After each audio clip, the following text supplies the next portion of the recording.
A veces no se da mucho la importancia a lo que es la hipertensión.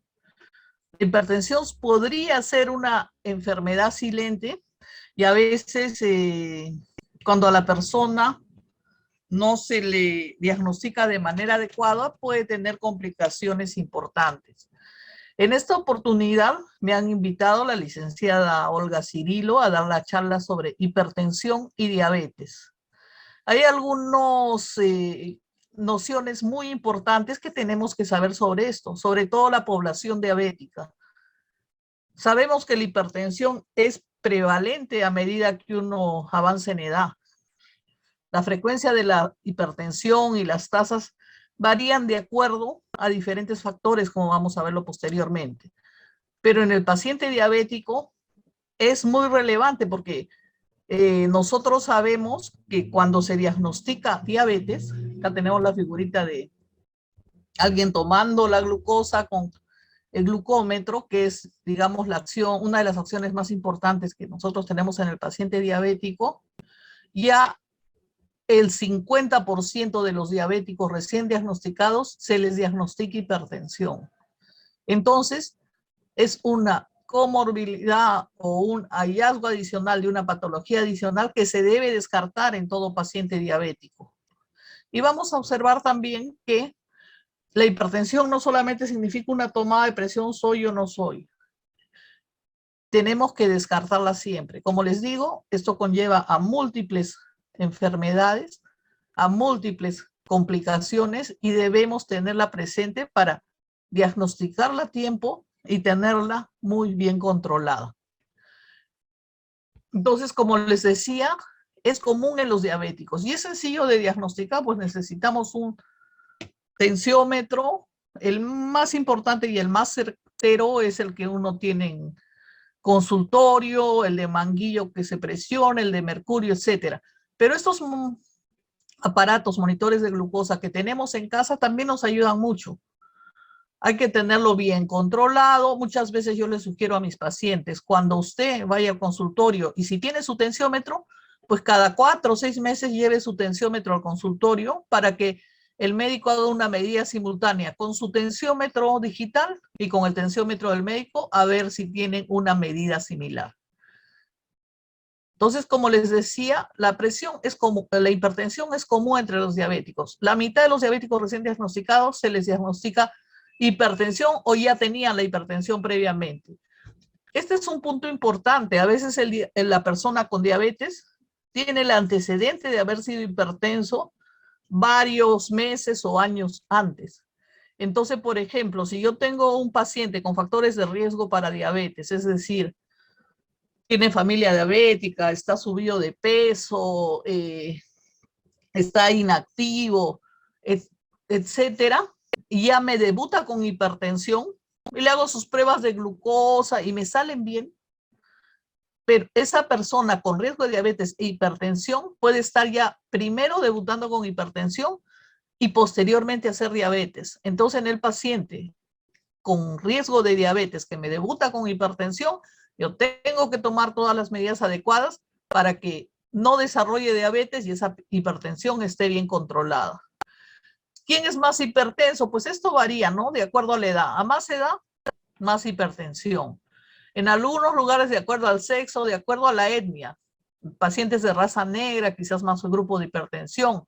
Pacientes con más peso, más hipertensión. Pacientes con glucosas más descontroladas, pues la hipertensión también se descontrola. Y cuando hay presencia de enfermedad renal, también la hipertensión se presenta o se descontrola. ¿Y por qué voy a preocuparme tanto por la hipertensión? Si total, de repente no siento nada. Hay pacientes hipertensos que no sienten nada. Hay otros hipertensos que sí se dan cuenta, porque les duele la cabeza, sienten ruido en el oído, sienten una especie de mareo, de inestabilidad y no se sienten bien. Entonces, cuando se les chequea, tienes hipertensión, dice, doctor, he venido porque tengo un ruidito en el oído, o me siento mareado, todo, estoy medio inestable, tengo dificultad para caminar, o me duele la cabeza. Generalmente en hipertensión puede doler la cabeza y a veces el dolor de cabeza más típico de hipertensión es en la parte posterior, en la nuca, sobre el cuello, ahí duele, etcétera, ¿no? Entonces, puede haber múltiples síntomas, puede no haber. Hay personas que debutan con hipertensión porque les da un derrame cerebral, les da un accidente cerebrovascular y cuando lo chequean, pues la presión volaba y como ellos nunca se chequearon, nunca se vieron, tenían el antecedente de hipertensión. Entonces hay síntomas diversos, hay diferentes maneras de presentación de la hipertensión. Entonces, ¿por qué yo tengo que controlar la hipertensión? ¿Por qué tengo que yo ver si soy diabético, si soy hipertenso o si ya soy hipertenso? Porque tiene que estar mi presión bien controlada.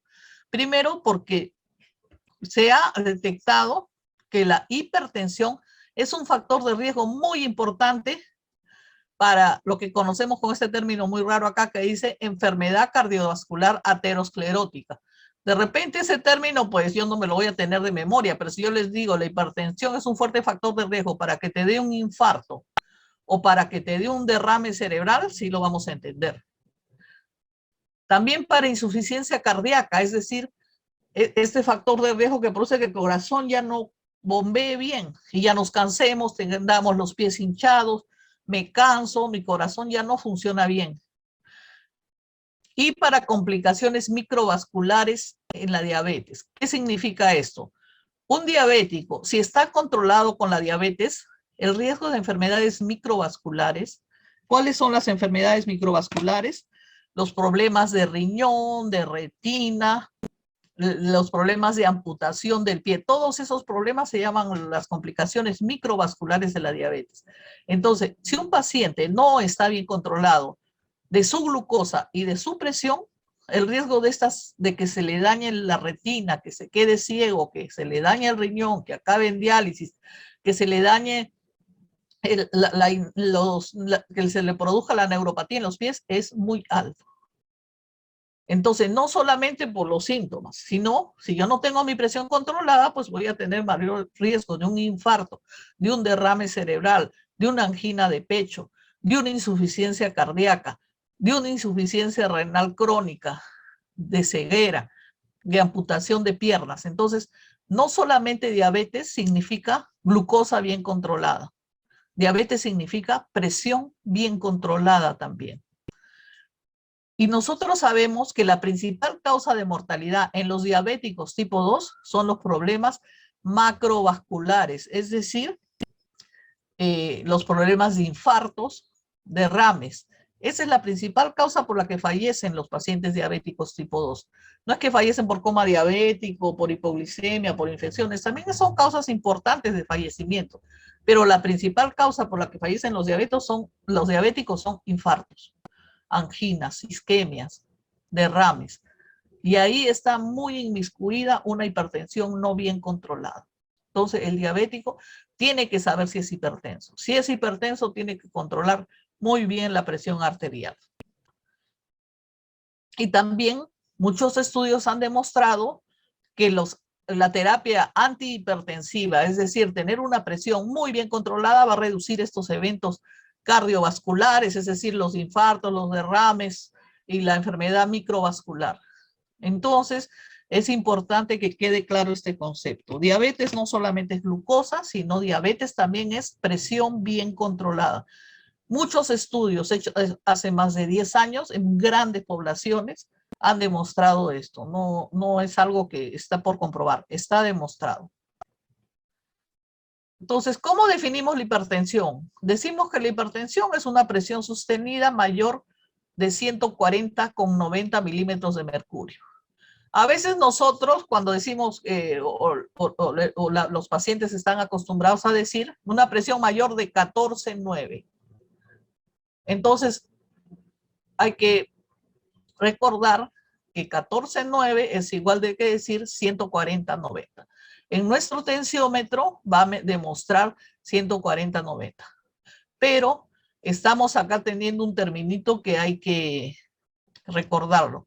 Presión arterial sostenida, o sea que no es de una sola vez. Si a mí me dan un susto, seguro que me toman la presión y de repente estoy en 140/90. Pero eso es a consecuencia del susto.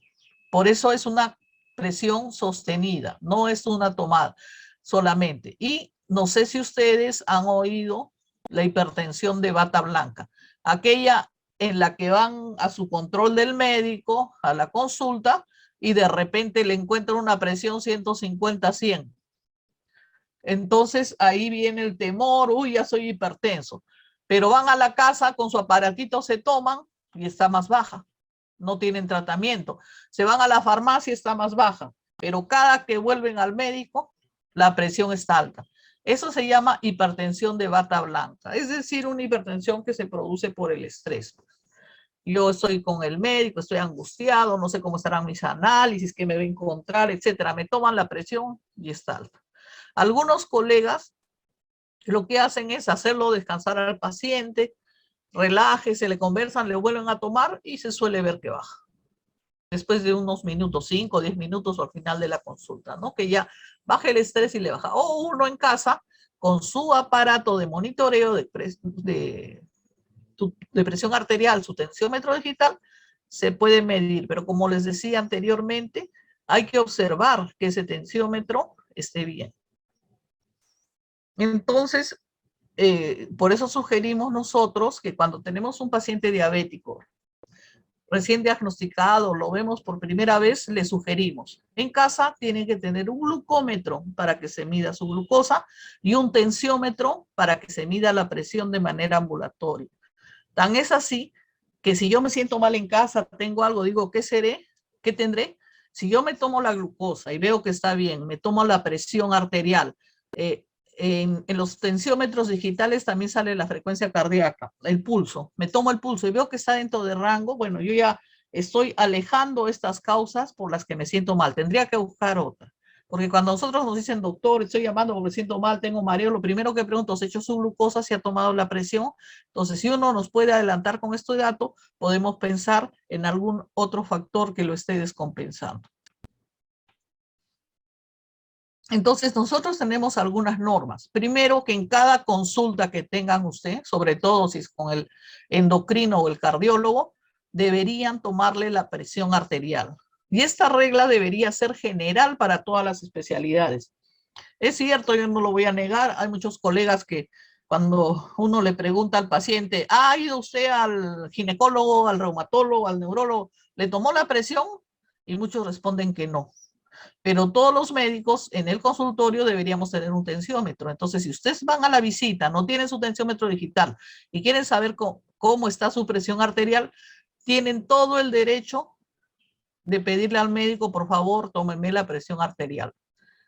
Porque es lo mínimo que debe tener un médico en consultorio. Un tensiómetro, un estetoscopio y medir todas las funciones vitales, ¿no?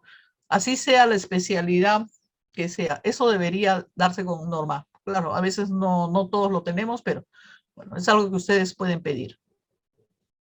Por eso decimos que debemos medirle en cada consulta. Hay que ver si la presión está elevada. Entonces, si la presión está elevada y el criterio médico va a ver si le diagnostica hipertensión, si va a requerir algunas otras medidas o algunos otros exámenes adicionales. Si yo ya me diagnostican hipertenso y soy diabético, yo me debería controlar siempre en casa, hacer el monitoreo y descartar que mi hipertensión sea de bata blanca. Es decir, aquella en la que solamente me sube con el consultorio médico y no en otro lugar. ¿Por qué? Porque se puede dar sobretratamiento para hipertensión y en realidad uno no está bien descompensado. En realidad, donde hay posibilidades de hacer un chequeo o un control con cardiólogo, nosotros los endocrinólogos, cuando en la consulta vemos un diabético, nos parece que la presión no está bien, lo derivamos al cardiólogo para que haga el estudio respectivo. Si no hay cardiólogo y no tienen acceso a cardiólogo nuestro paciente por X razones, bueno, nosotros seguimos haciendo el estudio.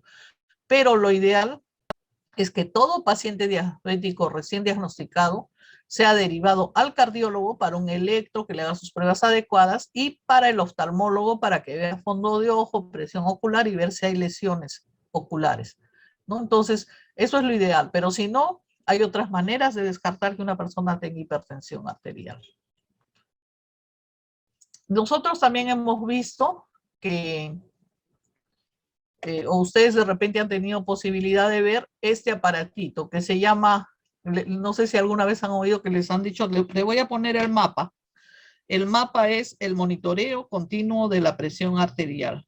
Esto nos permite descartar la hipertensión de bata blanca. Es decir, le ponen un tensiómetro al paciente con un aparatito, con una máquina que va a medir la presión y la frecuencia cardíaca 24 horas. Es decir, este es el mapa.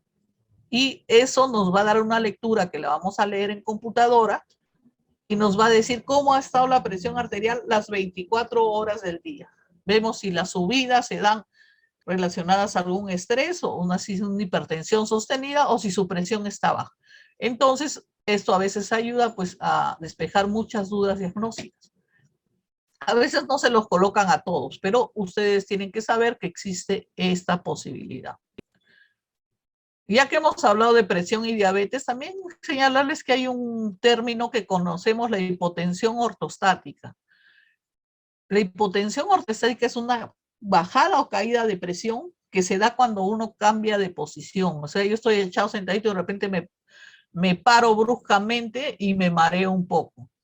Eso puede ser normal en algunas personas, porque por eso a veces se les dice, no diría normal, habitual en algunas personas porque ha tenido muchos movimientos bruscos, ¿no? Se levantó corriendo de la cama y se mareó y casi se cae. ¿Por qué? Porque la presión le bajó. Entonces, en estas personas se les dice, cuando usted se vaya a levantar, estése un ratito sentado y luego recién se pone de pie. Pero también hay una complicación de la diabetes en que la presión generalmente cae sin ser mucho relacionado a esto y nosotros podemos diagnosticarla, ¿no? Por eso, bajadas de presión, ustedes le comentan al médico, mire, me mareé, pasó esto, y él definirá si es solamente por una cuestión de movimientos bruscos o hay que hacer un estudio adicional. Entonces, nosotros vamos a ver, la mayoría de los pacientes diabéticos deben tener una presión menor de 140, la sistólica, y 90, la diastólica. Es decir, para algunos menor de 14,9. A veces cuando yo pregunto a mis pacientes, ¿qué presión tienen? Me dicen 14. ¿Y la otra? No sé. Siempre hay que acostumbrarnos a dar los dos valores. La sistólica, que es 140, y la otra, que es la diastólica, y es 90. Entonces, con estos dos valores yo ya sé si está controlado o no. No, a veces, como les digo, me la refieren como 14,9 o 140,90. Cualquiera de los dos me sirve. Entonces, en general, la presión debería estar bajo estos valores. Hay personas en que pedimos objetivos más bajos, menos de 130/80. Entonces, eso lo va a determinar su médico. Le va a decir, ahora en general, por prevención, a la gran mayoría de nuestros pacientes les pedimos un 130/80. Pero eso ya es una indicación de acuerdo al individuo. Mientras más joven y recién diagnosticado sea el paciente, voy a ser más estricto con el control de la presión. Mientras más años de enfermedad, más comorbilidades, más complicaciones, de repente podría ser menos estricto. Entonces, ¿cuál es el objetivo de mi presión arterial? Eso se lo pregunto a mi médico cardiólogo o a mi médico endocrinólogo que me está tratando. De todas maneras, no debería ser mayor que esto, de ninguna manera. Y en general nosotros damos el 130/80, ¿no? Pero eso se puede individualizar de acuerdo al paciente. Esta se considera una presión normal y esta menor que 90/60 se considera una presión baja. Entonces, ¿por qué me tengo que controlar la presión arterial? Vamos a repetir entonces esto. Ya dijimos que la mayoría su presión debe ser bajo estos niveles, o 130/80. Y muchos estudios han demostrado fehacientemente que el tratamiento antihipertensivo o lograr una presión menor de esta va a reducir los riesgos de enfermedad arteriosclerótica cardiovascular, que se traduce por infarto, isquemia o derrame cerebral. El derrame cerebral o el ACV es la primera causa de discapacidad en el mundo. Pues me dio un derrame, se me paralizó el lado derecho del cuerpo y ya no puedo hacer mis cosas. Es la primera causa. Y ya les dije, el 50% de diabéticos al momento de diagnosticarlo son hipertensos. Claro que el derrame no solo da a los diabéticos, da a cualquier hipertenso que no ha sido diagnosticado o que no está controlado. Y es la primera causa de discapacidad. Y el infarto al miocardio es la primera causa de muerte en el mundo. Y más en el diabético. Cuando vemos nosotros estadísticas de por qué mueren los diabéticos tipo 2, infarto cardíaco es más del 50% de los pacientes. Luego va insuficiencia renal, infecciones, coma, etcétera. Pero esta es la primera causa. Entonces tenemos que tener una presión bien controlada. Y las complicaciones microvasculares que les decía. Es decir, un hipertenso no controlado puede tener retinopatía hipertensiva y pues se va a quedar con daño ocular o ciego. Igualmente, sí, y nosotros sabemos que la diabetes es la primera causa de ceguera no traumática o no neonatal también. O sea, de las enfermedades es la primera causa que produce ceguera. Entonces, un diabético, encima hipertenso, mal controlado, el riesgo de que se le dañe la retina es alto. Y otra causa, pues, de la hipertensión no controlada es el daño renal. Lleva diálisis, la insuficiencia renal crónica.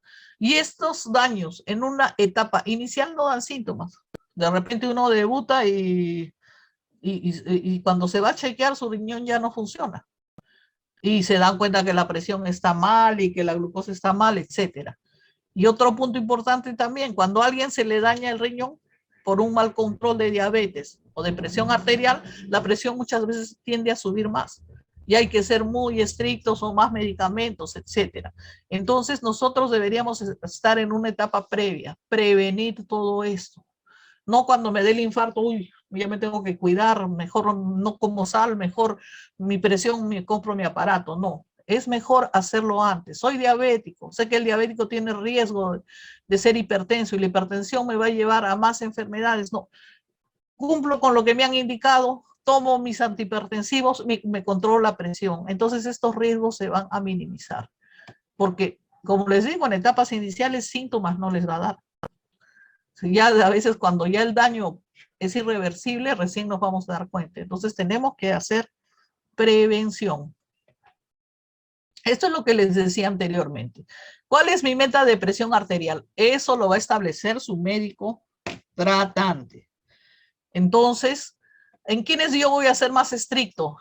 Este joven recién diagnosticado, que en esta persona mayor que tiene múltiples comorbilidades, que tiene un montón de medicamentos, que tiene varias comorbilidades y que de repente tiene la hipotensión ortostática que yo les comentaba.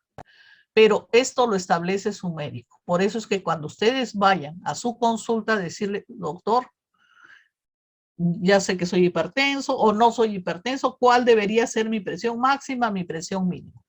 Y con eso ustedes en la consulta siguiente, a veces hay pacientes que nos llevan un diario en que nos anotan sus presiones, las frecuencias cardíacas, la fecha en que se la han tomado, si tomaron su medicación, si se lo olvidaron, etcétera, y eso nos ayuda para que la consulta sea más adecuada. Entonces vamos acá a un punto importante también. ¿Cuál es el tratamiento, las recomendaciones? Como hablamos en la charla pasada, el estilo de vida yo creo que es de lo más importante. Quien no cumple con estilo de vida va a requerir más medicamento y su control va a ser menos probable. Entonces, es muy parecido a lo que hablamos con de acuerdo a lo del paciente diabético. Estilo de vida saludable. Nosotros vemos pacientes que ya tienen presión normal, pero son diabéticos, pero nos empezó a subir de 120 con 80. A los diabéticos les damos todas estas recomendaciones. Lo primero que le decimos es, junto con las recomendaciones para el diabético, si está subido de peso, que pierdan peso. Pero perder peso no es gratis. Si uno no come lo adecuado, no hace actividad física, no controla su estrés, etcétera, de manera sostenida, no el día cuando fue al médico y se le dijo o cuando oyó la charla y se asustó. Esto debe ser de por vida. Si uno pierde peso, la presión arterial baja aún sin medicación, en una persona no hipertensa. Entonces, no solamente la pérdida de peso me va a dar beneficio a la diabetes, sino va a ayudar a controlar mi presión arterial. La dieta DASH, que le voy a mencionar algo sobre esta dieta, porque es la que tiene evidencia que ayuda a controlar la presión arterial, junto con las indicaciones que le den para la diabetes, ayudan para controlarla, ¿no? Esta dieta es un poco para que, no exactamente se las estoy indicando a ustedes, pero digamos es la que tiene evidencia científica que mejora o controla o baja la presión. Entonces, algunos conceptos de este régimen se los tienen que llevar para que ustedes los cumplan, además del régimen que le dé a veces la nutricionista, ¿no? Porque a veces las nutricionistas no usan solo esta dieta, sino también utilizan combinaciones para ayudar a mejorar la diabetes, ¿no? DASH significa en castellano, por ejemplo, acercamiento, dieta aprobada para parar la presión arterial, para detener la presión, hipertensión arterial. Dietary Approach Stop Hypertension, son las siglas de eso. Una dieta para bajar, y como le digo, tiene evidencia y controles, y qué puntos tienen este régimen, vamos a luego especificarlo cada punto. Pero lo que sí se refiere mucho es reducir la ingesta de sal. Ustedes han visto que muchas veces cuando van al cardiólogo, al endocrino, al internista, le dice, ay, hipertenso, baja la sal. Pero ¿qué significa bajar la sal? Uy, yo no sé qué será bajar la sal, pues ya. Un punto le dice, ya no ponga salero a la mesa, ya, no pongo. Pero y si en la cocina meten un kilazo de sal a la comida, no sé qué significa la sal. Significa reducir la ingesta de sodio a 2.3 gramos al día. ¿Y cómo se traduce este 2.3 gramos de sodio al día?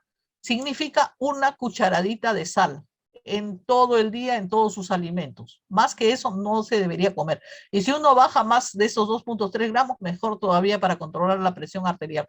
Por eso a veces cuando la presión no se puede controlar porque está muy incrementada, muchas veces los cardiólogos le dicen no consuma sal.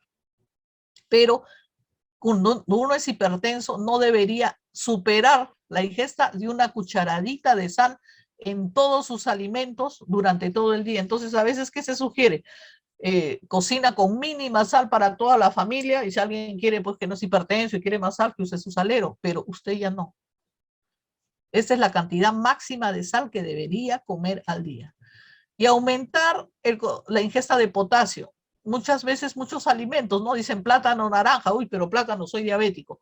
Pero si está bien controlado, si hace su ejercicio, puede comer su plátano diario. Y aumentar consumo de frutas y verduras entre 8 a 2 porciones al día. Moderación del consumo del alcohol. Moderación del consumo del alcohol, ¿por qué? Porque el exceso de alcohol trae problemas y puede descompensar la presión arterial. Aunque hay muchos estudios que dicen tu copita de vino diario te puede ayudar. Podrían tener razón. Acá quizás un concepto importante. Si la persona se puede moderar en tomar su copita de alcohol al día y nada más, en buena hora. Pero si es aquel que toma una copita de alcohol, le da la segunda, le da la tercera, mejor no empiece. O esa persona que va a tomar su vaso de cerveza, empieza con una botella, segunda botella, se acaba la caja, mejor no empiece. Pero digamos, no se puede satanizar el alcohol. Se dicen para los hombres 2 porciones, para la mujer es una porción, o un trago, o una copa. ¿Qué significa una copa o una porción? Por ejemplo, significa cerveza, poco más de un vaso, 330 centímetros cúbicos. Una taza trae 250, la taza 330. Entonces, podría ser un vaso, exagerando 2, de vino, podría ser más o menos en varón 250 cc, en mujer la mitad. Entonces, uno podría beber algo, sí, siempre y cuando no tenga mal el hígado, siempre y cuando el tomar un traguito no me va a llevar a comerme toda la caja o toda la botella o entrar a la ebriedad, siempre y cuando mi hígado esté bueno.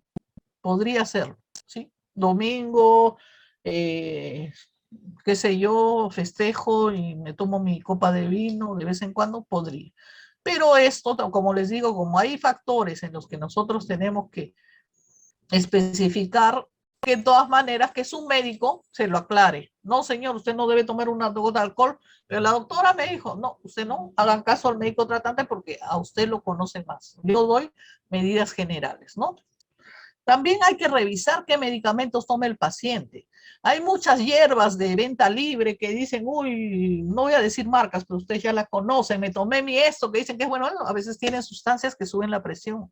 Entonces, si tienen una presión alta, cuando vayan al control con su médico, al cardiólogo o a su endocrino, consúltenles los suplementos vitamínicos o lo que le dijo alguien que está vendiendo, que ayuda a bajar de peso. Que eso. A veces esas sustancias tienen algún elemento que les va a subir la presión. Y otro punto importante que también tienen que saber que son los AINES. Los AINES son los antiinflamatorios, los que usamos para el dolor. Me duele la rodilla, me duele la cabeza, me duele el hombro, me duele esto, me voy a tomar mi tal pastilla, pueden aumentar la presión arterial. Por eso, cuando la presión está alta, está descontrolada, dice, ay doctor, pues está con un dolor en el hombro y hay un mes que me estoy tomando esta pastilla. Esos son los AINES. Nombres, el más conocido quizás es el ibuprofeno, el celecoxib, hay varios, la mayoría que para el dolor son aires o panadol, nosotros, o paracetamol. Nosotros preferimos, ustedes le toman paracetamol, sabemos que no te va a subir la presión si eres diabético, pero por eso, si yo estoy con dolores, consulto a mi médico qué puedo tomar, porque estos AINES pueden subir la presión y pueden lesionar el riñón cuando uno abusa de ellos.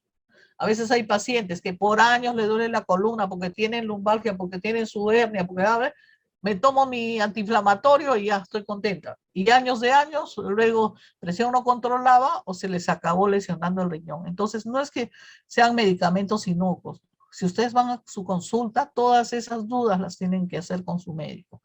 Claro, si me duele hoy día y me han dicho tomarme un antiinflamatorio, no voy a decir, ay, la presión me va a subir. Me han dicho una vez, me está doliendo, me la voy a tomar. El problema está en hacer abuso o empezar a automedicarse sin mayor control. Un poco para que vean qué significa la dieta DASH. Esta dieta que está diseñada y estudiada para controlar la presión arterial. Algunos conceptos que quisiera que se los lleven para que los introduzcan en su alimentación. Este régimen más o menos dice cuántas porciones durante todo el día puedes comer. Entonces nos hablan de granos o harinas. 6 a 8 porciones. ¿Qué cosa es una porción? Más o menos es una rebanada de pan, media taza de arroz, pasta cocido, papa cocida. Entonces, si me dicen 6 a 8 al día, puedo hacer mi cálculo cuánto comerlas. Pero obviamente, si yo estoy subido de peso, si mi diabetes está mal, de repente esto es menos. Y estos granos deberían ser integrales, o sea, pan integral, harina integral, son mejores. Entonces, esta porción no es, uy, la autora me ha hecho 8 raciones, significa que me puedo comer 4 panes, ¿no? Esto es para hacer la división entre los carbohidratos que yo como, o sea, mi papa, mi arroz, mi fideo, mi pan, la galleta al día, siempre y cuando mi peso esté bien, mi glucosa esté bien. Porque esta dieta DASH no se ha hecho para diabéticos exclusivamente, se ha hecho para todos los hipertensos. Entonces, en el diabético generalmente son menos porciones al día, quizás la mitad, 3 o 4. Porciones de vegetales al día, entre 4 a 5 durante todo el día. Una porción de verdura más o menos es una taza de verduras crudas, lechuga, espinaca, etcétera, o media taza o 90 gramos de verdura cocida. Entonces, si me dicen 4 porciones al día, pues me podría comer 4 tazas de las verduras de hoja. Pero yo puedo mezclar con las verduras cocidas. Esto durante todo el día. Por eso en el régimen Para el diabético le sugerimos en almuerzo una ensalada bien grande, apoye una crema, una sopa de verduras, en la noche siga comiendo verduras y podemos llegar a nuestras 4 o 5 porciones. Esto va a ayudar a controlar glucosa y a controlar presión. Fruta, 4 a 5 al día. Esto en la persona no diabética y que hace ejercicio podría ser, pero en un diabético nosotros nos pasamos máximo 3 raciones al día, no vamos tanto, porque si estoy subida de peso y mi glucosa no está bien controlada, comer exceso de fruta también me puede descompensar. ¿Qué es una ración de fruta? Una fruta mediana de 150 gramos o otro tipo de frutas, pero que no son adecuadas al diabético. Entonces, no es que me voy a comer 5 manzanas. Eso de acuerdo al paciente. Pero en general a un diabético que hace actividad física, máximo le damos 3 porciones de fruta al día. Pero la dieta DASH para bajar la presión nos puede sugerir hasta esta cantidad. Lácteos, 2 a 3 raciones al día. ¿Qué es una ración de lácteo? Un vaso de leche descremada o yogur descremado o 50 gramos de queso fresco. Esto sí puede llevarse. En el diabético, a la semana de los frutos secos, nueces, semillas, legumbres, se puede durante la semana comer 4 o 5 raciones al día. Estas 4 o 5 raciones de semillas puede ser 90 gramos de legumbres cocidas o 45 gramos de frutos secos, nueces, pecanas, almendras, a la semana. Esto no es al día. En el diabético hay que ver las características de nuestro paciente, a ver si se reduce esa cantidad o se da lo mismo, ¿no? Como les repito, la dieta DASH está dada exclusivamente para controlar la hipertensión, no hipertensión y diabetes. Entre carnes, pollos, pescados, sugerimos retirar carnes rojas en diabéticos, permanecer con pollo y pescado, y más o menos esto se refiere a 180 gramos de carne cocida al día, que es lo que yo podría comer. Nosotros sugerimos entre pollo, pescado y pavita 150 gramos al día, ¿no? Estas son recomendaciones en general, pero ustedes saben que uno debería individualizar de acuerdo a mis características y ver cuánto puedo comer yo. Los dulces menos de 5 porciones a la semana, esto lo quitamos en el diabético, esto no va. Y 2 a 3 porciones de grasas o aceites, ¿no? Grasas o aceites, generalmente en el diabético sugerimos hasta grasas, dos porciones, podrían ser 2 porciones, que significa una cucharadita de aceite vegetal, una cucharadita de margarina o digamos 2 cucharadas del aliño para la ensalada, ¿no? Entonces en el diabético yo quito el azúcar, las frutas las redujo a 3 al día y los granos, la porción de granos, harinas o carbohidratos también la reducimos a la mitad, 3 o 4 al día. Eso es en general, pero esto se puede individualizar en el paciente. ¿Qué especialidad o cuál es la característica de esta dieta para bajar la presión? La primera, que aporta el suficiente calcio, potasio, magnesio y fibra, que son elementos que nos ayudan a controlar la presión arterial. Entonces, esto lo tiene, tenemos que controlarlo, pero como les digo, DASH solamente habla exclusivamente de hipertensión. Entonces, en diabetes hay que hacer alguna modificación. La principal es que estos dulces yo los saco de mi régimen y reduzco un poco las harinas.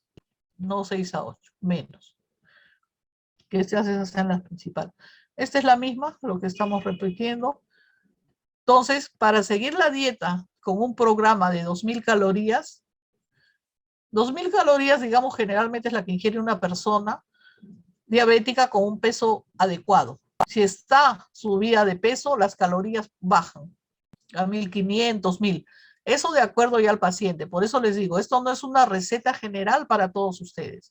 Es una indicación que ustedes pueden saber qué alimentos comer, pero lo individual, lo que yo tengo que comer, qué cantidad, me lo debe dar mi médico endocrinólogo, mi médico o mi nutricionista. Nosotros normalmente la parte de apoyo para nutrición los derivamos a nutricionista, porque en una consulta es difícil hacer todo lo que se le tiene que indicar a un diabético. En cambio, el nutricionista se refiere solo a su alimentación.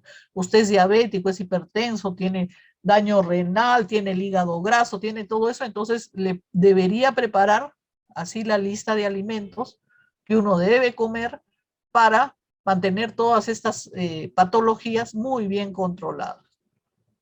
Entonces, la dieta DASH en general indica 6 a 8 raciones diarios de granos o harinas, que en el diabético se debe reducir a la mitad.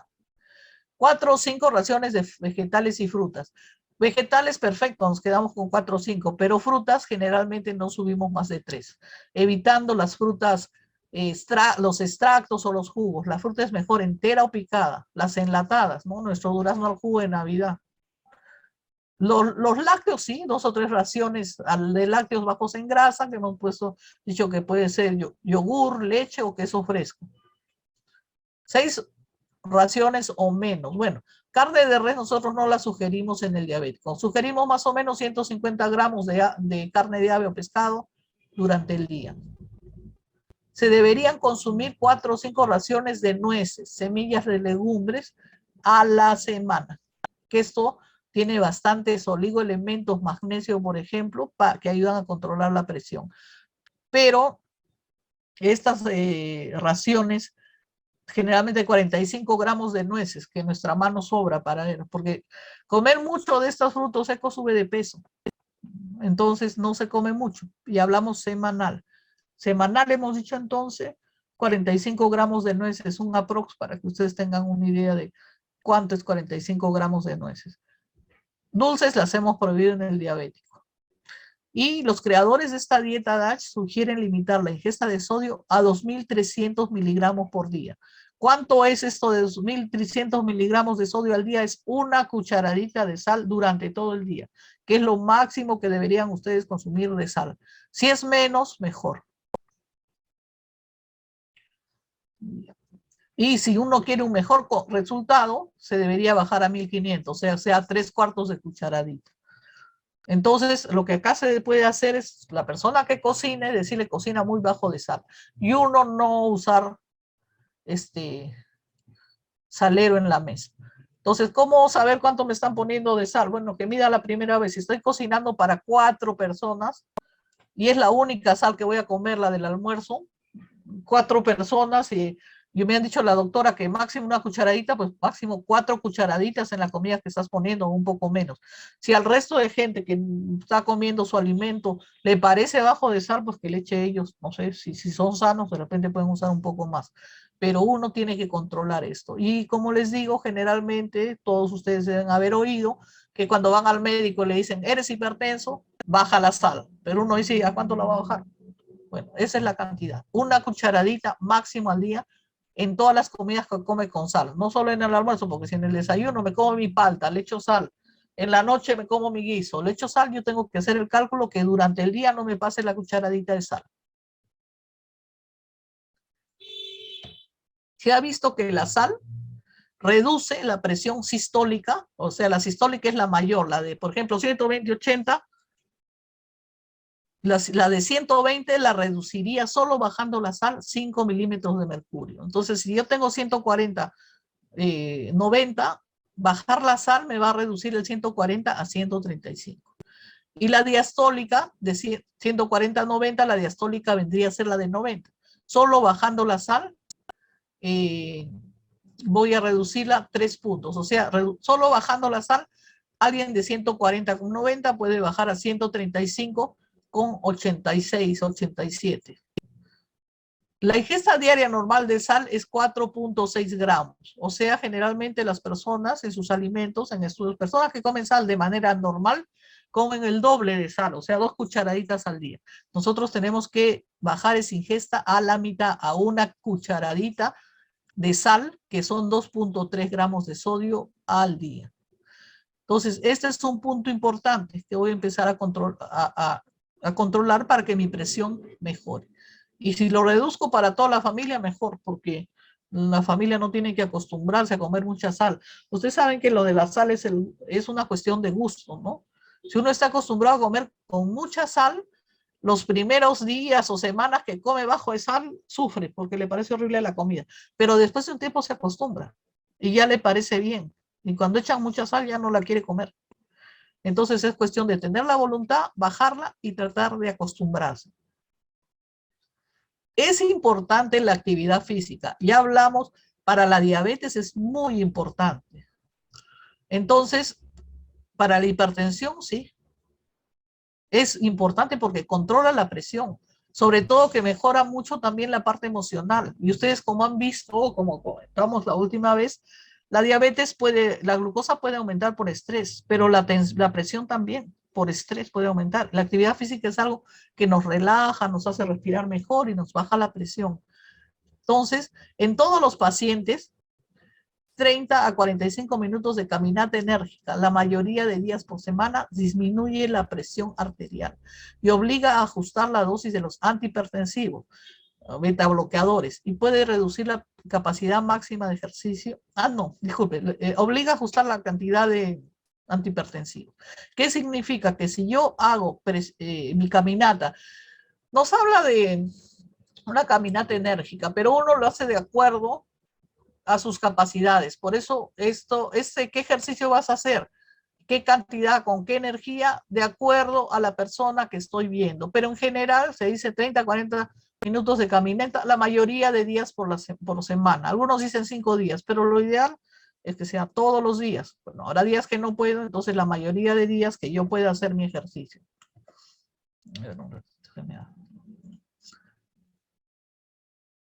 Entonces, esto mejora mi glucosa, mejora mi presión, mejora mi estrés. Y yo tengo que bajar muchas veces, si es que yo cumplo bien esto, puedo bajar los antihipertensivos. Hay algunos medicamentos que pueden alterarnos un poco nuestro ejercicio, por ejemplo, los beta bloqueadores. Pueden reducir nuestra capacidad de ejercicio, los diuréticos pueden aumentar nuestro riesgo de deshidratación. Por eso, cuando uno está con medicamentos, decirle al médico, individualízame qué ejercicio, qué cuidados tengo que tener yo. Pero en general les van a decir, camina 30 minutos al paso que tú puedas sin que te agites. ¿Cómo yo sé qué es el paso, la velocidad, la fuerza que tengo que hacer para caminar? Porque una cosa es pasear, pararme en la vitrina, mirar, ir a paso lento. Y otro es de repente camino rápido, pero estará bien, me agitará. Nosotros damos una manera indirecta en el que uno puede darse cuenta si el ejercicio que está haciendo es mucho para él. Cuando uno camina a una velocidad en la que se agita mucho al hablar, debe bajar la velocidad, la intensidad. Uno cuando camina tiene que poder conversar de manera habitual. Pero si yo estoy jadeando y digo, estoy caminando y digo, empiezo a respirar, es que es mucho. Tengo que bajar hasta que mi cuerpo se acondicione y yo cuando camine pueda hablar de manera habitual, no jadeando, no sin falta de aire. No hay que buscar eso. Lo importante es hacerlo una rutina y cumplirla.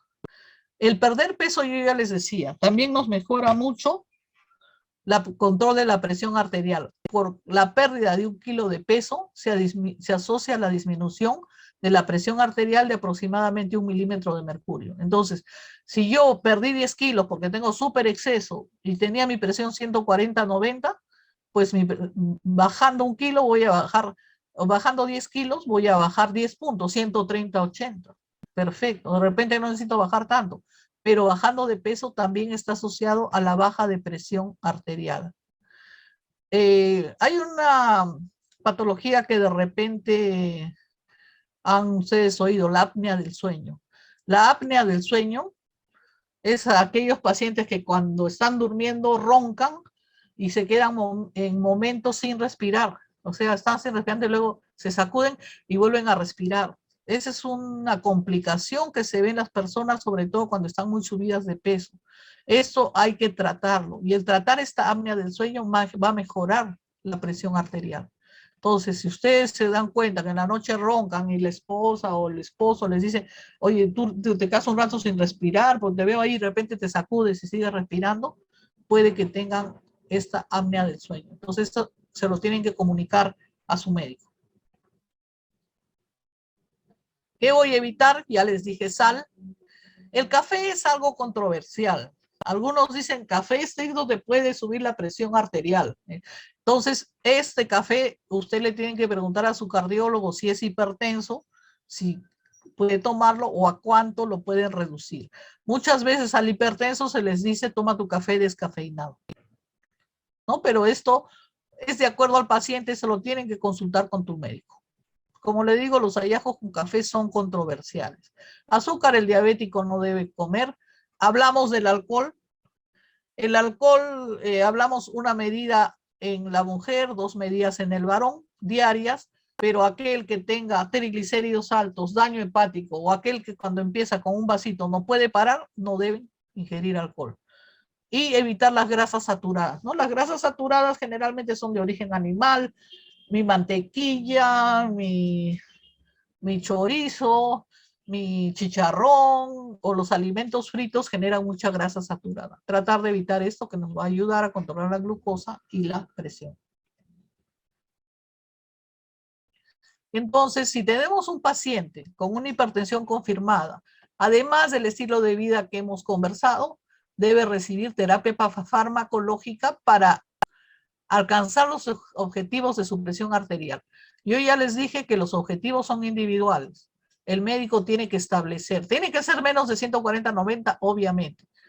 En algunos de ustedes les van a decir máximo 130/80. Si la presión cuando le inician está muy alta, muchas veces dicen hay que iniciar con 2 antihipertensivos. Hay varios fármacos. Bueno, esto ya es más de interés o, digamos, estudio del médico, ¿no? En los diabéticos, este tipo de medicamentos son los que más utilizamos, y cara. Para traducírselos, losartán, enalapril, captopril, diltiazem, hidroclorotiazida, amlodipino, son todos los que ustedes utilizan y están probados en el diabético, pero esto es indicación de su médico, y si él indica un tipo de medicamento con una dosis establecida, tratar de cumplirla. Nosotros siempre estamos obligados a poner el nombre genérico y el comercial. Por ejemplo, el más conocido, pues losartán.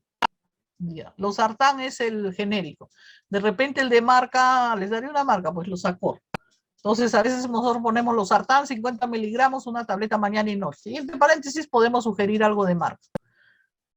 De repente vamos a la farmacia y le digo, señorita, ¿quiere este remedio? Ah, losartán. Tengo este leer que es igualito y es mejor.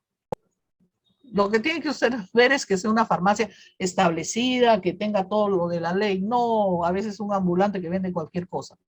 Ustedes tienen que saber que el principio que tienen que pedir es el losartán. El de marca pueden usar el que le ha dado su médico, al que ustedes están acostumbrados, o si quieren genérico, genérico. Ustedes lo deciden, no el de la farmacia, porque el de la farmacia les va a dar el que él quiere venderles. Y generalmente la diferencia está mucho en el precio, ¿no? Un genérico, 30 pastillas les puede costar 10 soles, uno de marca, 30 pastillas le va a costar más de 100 soles.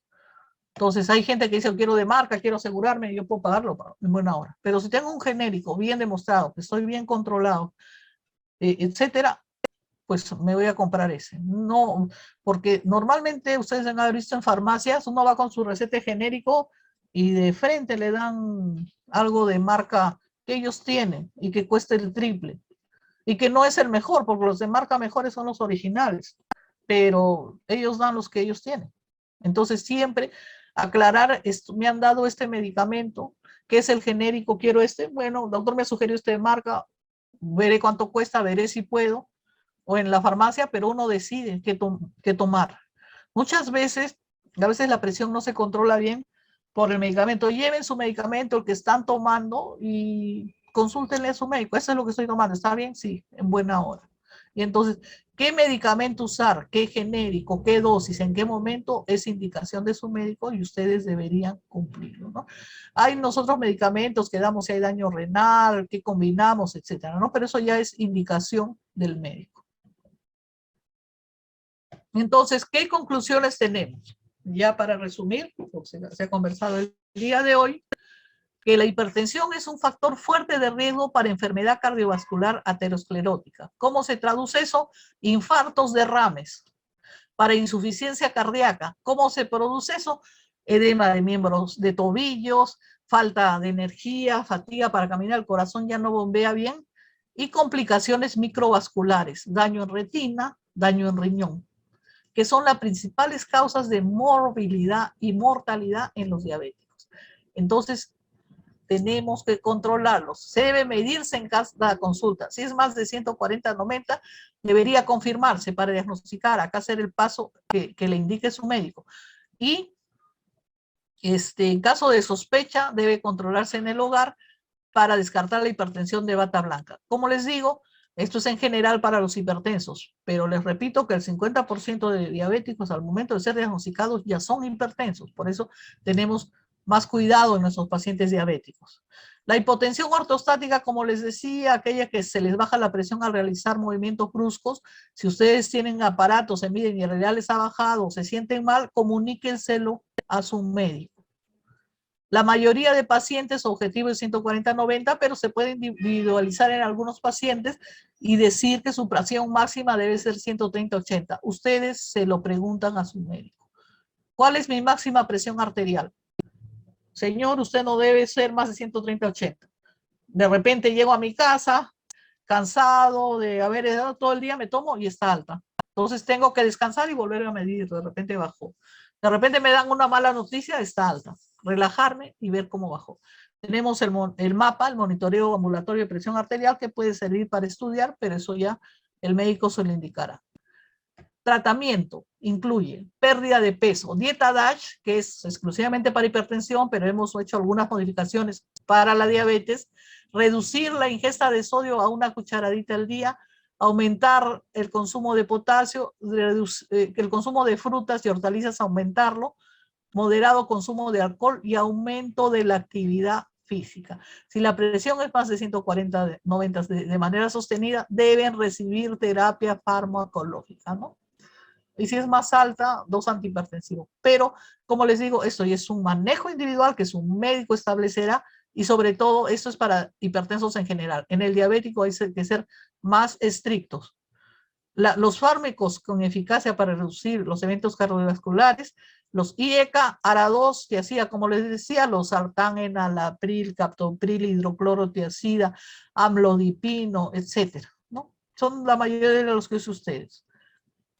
El tratamiento de hipertensión en pacientes con lesión ya renal de micro o macroalbuminuria, los IECA o ARA2 son los más importantes. Ejemplos, enalapril o sartán, esos controlan mucho riñón.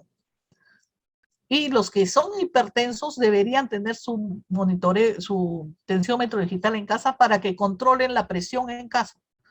Y cuando vayan donde el médico, decir, mire doctor, yo me tomo la presión, estoy bien. Hay gente que a veces pues es metódica y nos lleva la presión, la frecuencia cardíaca que han tenido. Nosotros con eso estamos bastante seguros de que el paciente está controlado o no. Cuando la presión a veces es muy resistente y no baja, los mandamos a especialistas. Sobre todo quien no se trate con especialistas y su presión no baja, debería ir al cardiólogo. Hipertensas, gestantes, eso debería verse ya de manera especial, porque no todos los medicamentos se pueden tomar en la gestante. No se puede tomar ni los sartán ni enalapril. Hay otros medicamentos que se indican. Entonces, una embarazada diabética que es hipertensa, preexistente o con hipertensión gestacional debe ser emitida al especialista. Ya, los medicamentos seguros en el embarazo, acá hay algunos, ¿no? Metildopa, labetalol, hidralacina y nifedipina, que normalmente no se usan de manera habitual en el diabético. Los adultos mayores a veces es difícil alcanzar las metas de presión arterial por la rigidez arterial y por complicaciones, hipoglicemia, hipotensión ortostática, agotamiento de volumen. El objetivo en ellos de repente es más flexible, pero lo establece su médico tratante. Esto tiene que ver qué paciente estoy viendo y cuál va a ser mi objetivo. Bueno, acá ya hablan pacientes que no son hipertensos, tratarlos. A veces el tratamiento no ha dado mayor beneficio, salvo que haya daño renal. Entonces, con esta diapositiva terminamos una imagen de nuestra dieta DASH, en la que, como ven, verdura y fruta es la gran mayoría, granos, semillas integrales, pescado, pollo, nueces, dulces, acá los vamos a borrar, ¿no? Lácteos, etcétera. Esta es quizás la imagen de lo que es una dieta DASH, que está exclusiva para hipertensión arterial, pero en el diabético hacemos algunas modificaciones como prohibir el azúcar y bajar un poco la ingesta de carbohidratos que se sugiere en la dieta DASH. También tiene que ver mucho el peso que tenga una persona, pues si yo tengo mucho peso no me voy a comer harto carbohidrato, por eso la alimentación también tiene que ser individualizada. Las metas de su control arterial, la meta, el tipo de alimentación, el tipo de ejercicio físico, deben ser individualizados.